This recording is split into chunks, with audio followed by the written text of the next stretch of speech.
રાખડી નાનકડી રેશમની ડોર છે, પણ જ્યારે તેને દિલથી અને ભાવનાથી બનાવવામાં આવે ત્યારે તે માત્ર એક દોરું નહીં પણ લાગણીનું એક ઊંડું બંધન બની જાય છે. ભુજ તાલુકાના માધાપરી નવચેતન અંધજન મંડળ સંચાલિત કન્યાકુંજની દિવ્યાંગ બહેનોએ પોતાની વિવિધ દિવ્યાંગતાઓને ભૂલી ખાસ રાખડીઓ તૈયાર કરી છે. તેમના હાથે બનેલી 8000 રાખડીઓ હવે 7 સમંદર પાર જઈ રહી છે.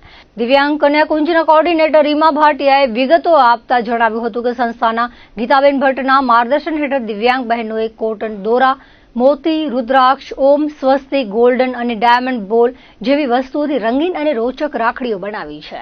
ખાસ ત્રિરંગા કલરની રાખડી દેશભક્તિથી ભાવનાને ઝીલી રહી છે, જે દર વર્ષે દેશના જવાનોને સરહદે જઈ બાંધવામાં આવે છે. દિવ્યાંગ બહેનો દ્વારા તૈયાર કરવામાં આવેલા રાખડીઓ લંડન, અમેરિકા, કેન્યા, યુગાન્ડા જેવા દેશોમાં વસવાટ કરતા સંસ્થાના ડોનરોને મોકલવામાં આવી છે. આ કામગીરીમાં સંસ્થાના વિનોદ ગળા, લાલજી પ્રજાપતિ અનેક સ્વયંસેવકો જહેમત ઉઠાવી રહ્યા છે. માધાપરના સામાજિક અગ્રણી વિનોદ સોલંકી સહયોગી રહ્યા છે. મને એ વાત કહેતા ખરેખર આનંદ થાય છે કે જે વ્યક્તિને આપણે દિવ્યાંગ દીકરીઓ કહીએ છીએ, ડિસેબલ છોકરીઓ, જેમને આપણે અલગ માનતા હોઈએ છીએ, જે દીકરીઓને સામાન્ય વ્યક્તિથી, પણ એમની દિવ્યાંગતા કોઈ પણ કાર્ય માટે આડે આવતી નથી. અને આ બધી જ દીકરીઓ અત્યારે હાલ આપણી શાળામાં અભ્યાસ કરી રહેલી શ્રવણમંદ દીકરીઓ, મૂકબધિર દીકરીઓ, દ્રષ્ટિક્ષતિ દીકરીઓ અને મનોદિવ્યાંગ, આ બધા જ પ્રકારની ડિસેબિલિટી ધરાવતી દીકરીઓ ખૂબ જ સુંદર અને કલાત્મક રાખડીઓ બનાવે છે. આ બધી જ રાખડીઓ પોતાના જે ડોનર છે સંસ્થાના, એમને એક શુભેચ્છાના સ્વરૂપે અમે દર વર્ષે 8000 જેટલી રાખડીઓ અહીંયાથી આ દીકરીઓ દ્વારા તૈયાર કરી અને UK, ઓસ્ટ્રેલિયા, જ્યાં પણ એમના દેશ વિદેશમાં વસતા વિવિધ ડોનરોને આપણે મોકલી આપીએ છીએ.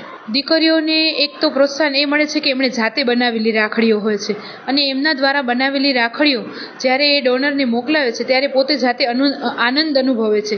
એક નિજાનંદ હોય છે કે પોતે બનાવી છે અને એમને શુભેચ્છા પાઠવે છે. બીજું તો કે એમને નાનું નાનું કાર્ય કરતાં શીખવવામાં આવે છે. મોતી પરોવવાના, એમાંથી જેમ કે ઓમકારમાંથી બનાવવામાં આવે છે, ગણેશ ભગવાનની જે સ્મૃતિ હોય છે એમાંથી બનાવવામાં આવે છે. અને આ પર્વનું એમને મહત્વ સમજાવી અને આ રાખડીની વિશિષ્ટતા સમજાવી અને એમનો મર્મ સમજાવ્યા પછી આ દીકરીઓ રાખડીઓ બનાવે છે અને સુંદર કલાત્મક રાખડીઓ બનાવે છે. તો એનાથી એમની ક્રિએટિવિટીમાં પણ વધારો થાય છે. અહીં દિવ્યાંગ દીકરીઓને ઉદ્યોગનું શિક્ષણ આપવામાં, ઉદ્યોગ શિક્ષણમાં તેઓને વેસ્ટમાંથી બેસ્ટ, ભરત, ગૂંથણ, મડવર્ક, સાથે સાથે ગ્રહ સુશોભનની વસ્તુ, આવું બધું સિલાઈની સાથે સાથે એને શીખવાડવામાં આવે છે. ઉદ્યોગના એ લોકોના ધોરણ પ્રમાણે તાસ ગોઠવેલા છે અને એ તાસ પ્રમાણે તે લોકો છે એ ઉદ્યોગનું શિક્ષણ લેવા માટે આવે છે.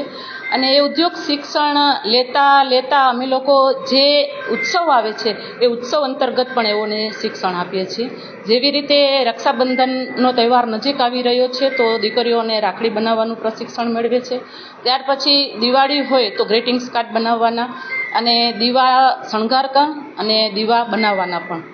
તો આવી રીતે દીકરીઓને જીવનમાં ઉપયોગી થાય એવી વિવિધ પ્રકારની પ્રવૃત્તિઓ છે એ ઉદ્યોગમાં શીખવવામાં આવે છે.